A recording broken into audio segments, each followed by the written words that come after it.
ตอนเนี่ยต่างគ្នាសៅទឹកអត់ដឹងទៅណាទៅជាការលើមួយខ្ញុំអាសាទៅហ្នឹងដោយសារតែមានផ្ទះពូមីងគាត់នៅហ្នឹងគាត់ជាពេទ្យថ្មីនៅជាការលើនៅខ្នល់បែកហ្នឹងហ្មងអញ្ចឹងទៅថ្ងៃនេះដែរគឺខ្ញុំងើបពីយប់ហ្នឹងគឺពីម៉ោង3ជាងអញ្ចឹងដោយសារតែឡានគេទេដែរអញ្ចឹងហើយក៏ងើបរៀបចំអីអញ្ចឹងទៅ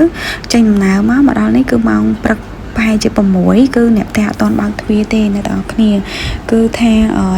មកដល់ក្មេងៗក៏អត់ទាន់ងើបដែរហើយនេះគឺគេមកបរៀនវិញហើយអញ្ចឹងគេឃើញខ្ញុំអាសាថតប្លុកថតអីអញ្ចឹងទៅគេក៏ទាញកាមេរ៉ាមកថត zoom យើងចេញចូលតែយើងកំពុងតែលាបក្រែមលាបអីហ្នឹងអ្នកទាំងអស់គ្នាហើយ zoom ចេញឡើងដល់ថ្មីដល់អីទៀតអញ្ចឹងទៅហើយបន្ទាប់មកម៉ាក់កំពុងតែស្រែកស្ដីឲ្យដោយសារតែឲ្យទៅយកអវ៉ាន់នៅខាងលើហើយអត់ទាន់ទៅនៅតែថតចុះថតឡើងអញ្ចឹងណាចាហើយបន្ទាប់ពីយកអវ៉ាន់យកអីហើយហ្នឹងក៏គេសុំយើងនឹងទៅញ៉ាំក្រែមដោយសារមាន bingo គឺគេតំលក់នៅហ្នឹងអញ្ចឹងទៅគាត់ថាចង់ញ៉ាំក្រែមក៏ហៅខ្ញុំទៅអញ្ចឹងទៅខ្ញុំក៏ថាអូខេអញ្ចឹងក៏ជូនទៅតែមុននឹងទៅហ្នឹងគឺយើងទៅទិញគ្រឿងទេសសិនដោយសារតែយើងទិញពីព្រឹកហ្នឹងយើងខ្វះគ្រឿងទេសសម្រាប់ធ្វើកៅកិច្ចញ៉ាំអញ្ចឹងយើងខ្វះទឹកតាហូជាមួយនឹងប៊ឺអញ្ចឹងទៅខ្ញុំក៏ទៅទិញមានទឹកតាហូមានប៊ឺមានក្រូចឆ្មាអញ្ចឹងណាហើយនេះគឺផ្សារចការលើហ្មងអ្នកទាំងអស់គ្នាបើសិនជាអ្នកទាំងគ្នាទៅពេលថ្ងៃប្រហែលជាអាចឃើញរៀងស្ងាត់បន្តិចដោយសារតែគេអ៊ូអរលក់នៅពេលព្រឹកអញ្ចឹងតែពេលថ្ងៃអ្នកលក់គាត់រើវ៉ាន់រើអីអស់ហើយ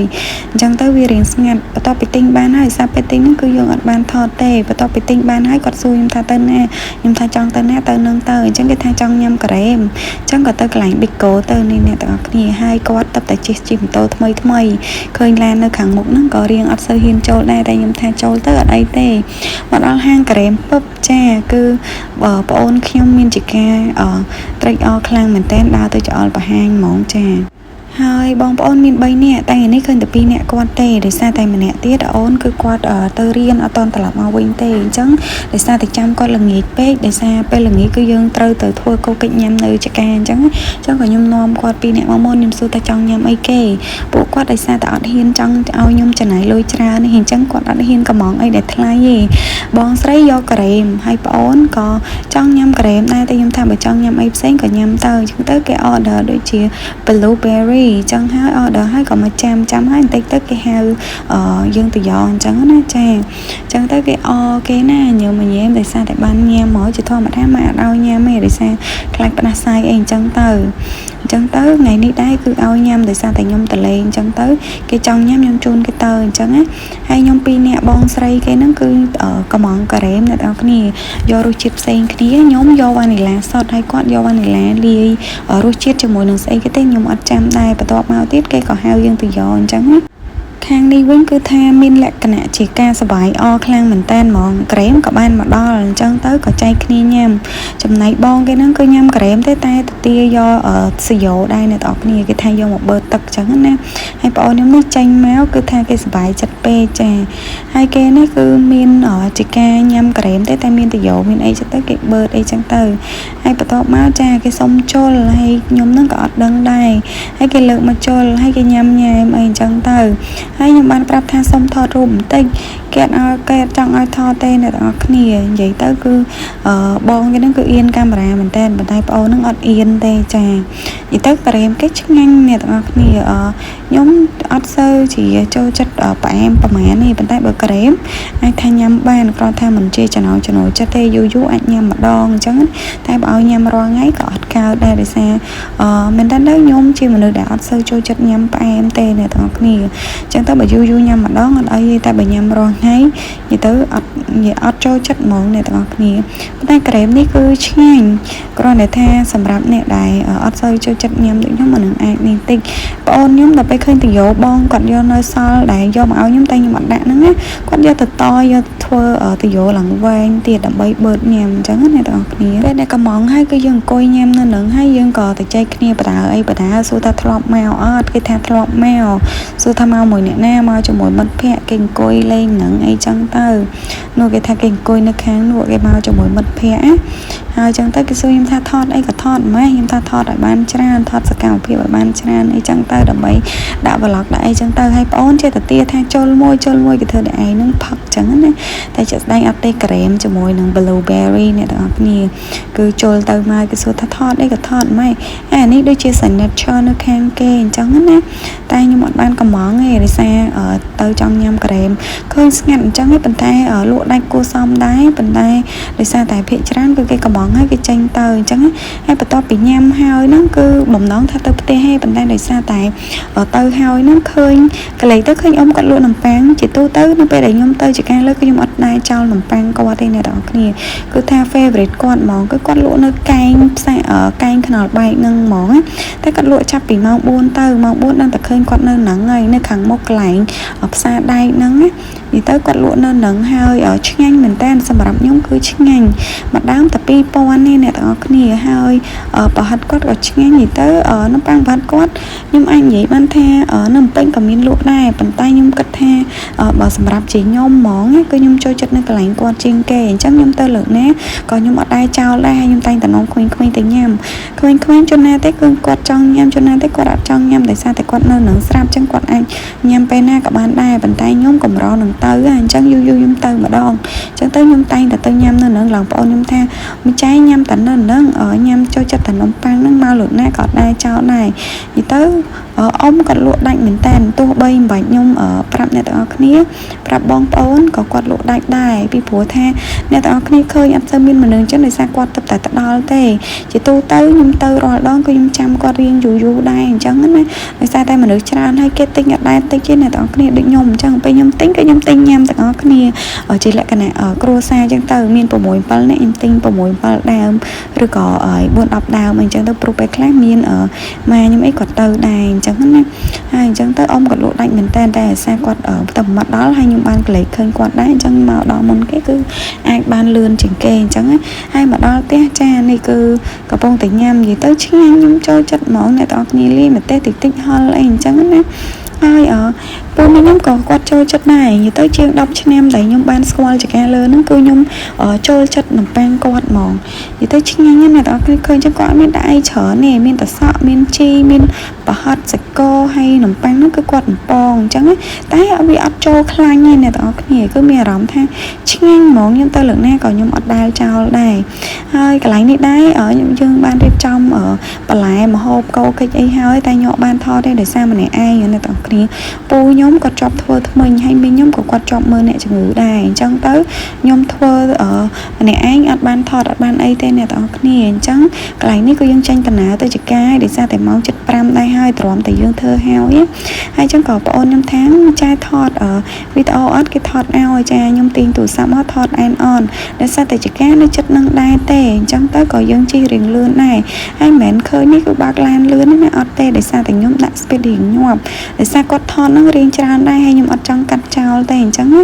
ទុកដើម្បីងាយស្រួលចំណាំរកផ្លូវទៅចកាតែពិតមិនពិបាកចាំទេអ្នកទាំងអស់គ្នាគឺស្រួលចាំមែនតើចានេះមកដល់ហើយមកដល់ព្រាមកូនស្វាយគឺចូលទៅបើកទ្វារលបងហ្មងចាបន្តមកទៀតក៏ចាប់ផ្ដើមនាំគ្នាអញ្ជូនអវ៉ានកូនស្វាយគាត់ថាកាន់ទូរស័ព្ទខ្ញុំជាប់ហ្មងថតអីចឹងទៅនេះគឺដើម passion ណាដើមបានទេប៉ុន្តែអត់ទាន់បានផ្លែទេនៅពេលដែលបានផ្លែប្រហែលជាខ្ញុំត្រូវយកមកលក់ទៀតហើយដោយសារខ្ញុំក៏ជាអ្នកចូលចិត្តលក់ម្នាក់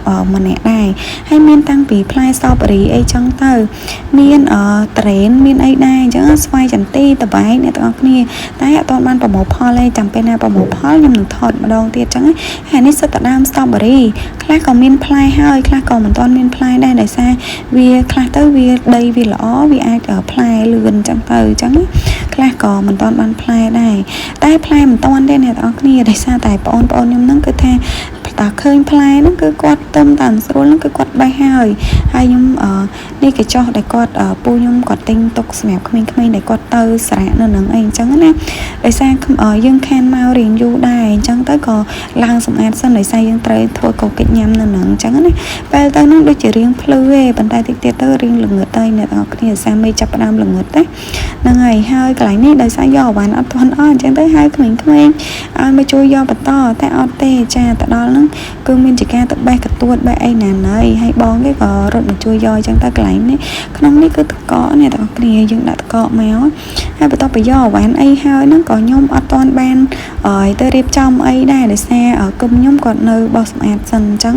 ហើយខ្ញុំឆ្លៀតពេលបន្តិចដោយសារខ្ញុំអត់ដែលបានមកលើកទី1ទៅជាការដែរអញ្ចឹងខ្ញុំក៏ដើរថតអញ្ចឹងទៅខាងក្រោយខ្ញុំហ្នឹងគឺដើមផាសិនដែលយើងថតមិញហ្នឹងណាប៉ុន្តែវាអត់ទាន់មានផ្លែចាំមើលពេលណាមានផ្លែខ្ញុំថតបន្តទៀតហើយចាក្មេងៗរត់មកមិញហ្នឹងគឺមកបេះកទួតហ្នឹងគឺកទួតផ្អែមមានតែម្ដងហ្នឹងទេអ្នកទាំងអស់គ្នាប៉ុន្តែផ្លែគឺផ្អែមហ្មងខ្ញុំបានភ្លក់ដែរប៉ុន្តែអត់បានបេះមកហើយអ្នកទាំងអស់គ្នាដោយសារតែល្ងាចហើយណាមួយទៀតក៏ត្រូវរៀបចំដើម្បីញ៉ាំដែរអញ្ចឹងព្រោះយើងត្រូវទៅវិញនៅយូរពេកអត់កើទេពីព្រោះថាយប់ឡើងគឺមូសយើងពិបាកដុត